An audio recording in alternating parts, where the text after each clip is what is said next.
instructional series. Today we'll be discussing some of the do's and don'ts, as well as insights into the construction phase of the construction life cycle. Joining us in that discussion will be Senior Project Manager Luke Stater. Luke holds a degree from the University of Northern Iowa in Construction Project Management, as well he has 10 years of experience in the construction industry. Some of his experience ranges from subcontracting, cost estimation, and professional management. Stay tuned.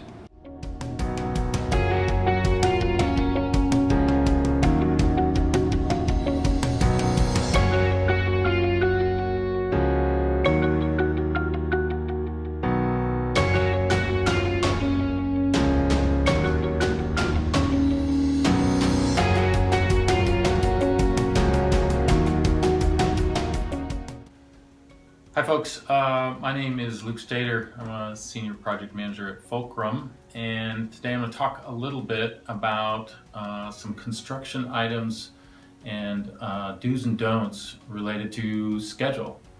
Number one, as far as schedule goes, one thing to keep in mind, and what I would consider one of the do's, is identify your milestones. Understand early on what that means from an overall standpoint, from a due diligence, from permitting to entitlements to the authority having jurisdiction on the project, all the municipalities, anybody that may have impact on the project. Understand what those timelines are so you can better prepare your overall timeline of the schedule. From that point, it's important to identify your durations and utilize real input, whether it's both from those entitlement information, whether it's from permitting departments, whether it's building inspection, and also identifying what some of those are up front will help build into when your construction may start. Along with the construction start, use input from subcontractors. Use input from general contractors and prior experiences in other types of these projects so that these durations can be as close to as realistic as possible.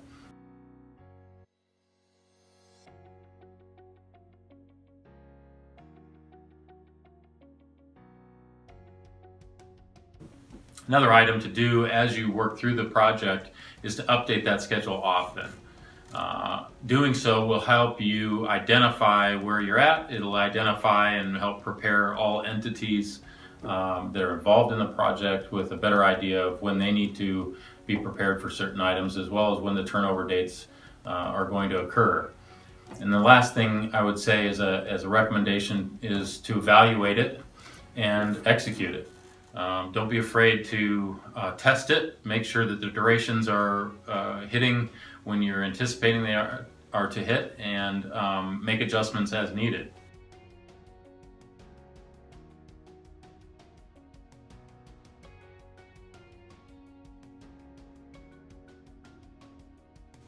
Now, a few of the items to look out for might include missing or forgetting about the authority that having jurisdiction on the project, and not incorporating some of those timelines, and missing some critical timelines and review periods and meetings that may be required for a project to get through the kickoff stages and approvals at a city, county, or state level.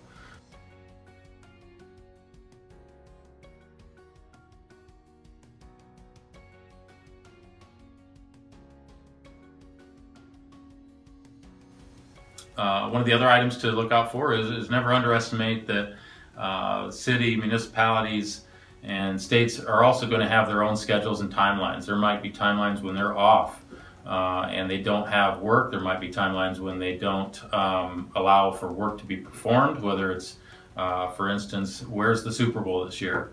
Most likely, wherever that Super Bowl is, there's going to be some sort of moratorium on that area in the downtown area or near the stadium that won't allow for work to be performed. So knowing that ahead of time, those types of things can be critical.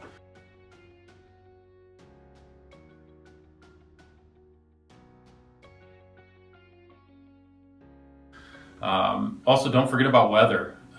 If your schedule is based on a March start and things have slipped and all of a sudden you're starting in August or September, that's going to critically impact your overall timeline and how your schedule can be performed, as well as the impacts to schedule costs and other items that other trades may not have anticipated early on in the project.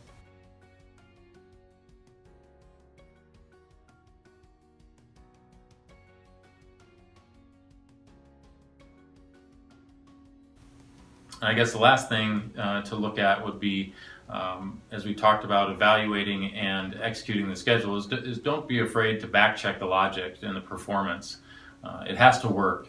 If you've got a schedule that is continually updated and dates are not realistic, reset the bar on that and understand your timeline so that it can be met and that you have a realistic timeline to complete the project.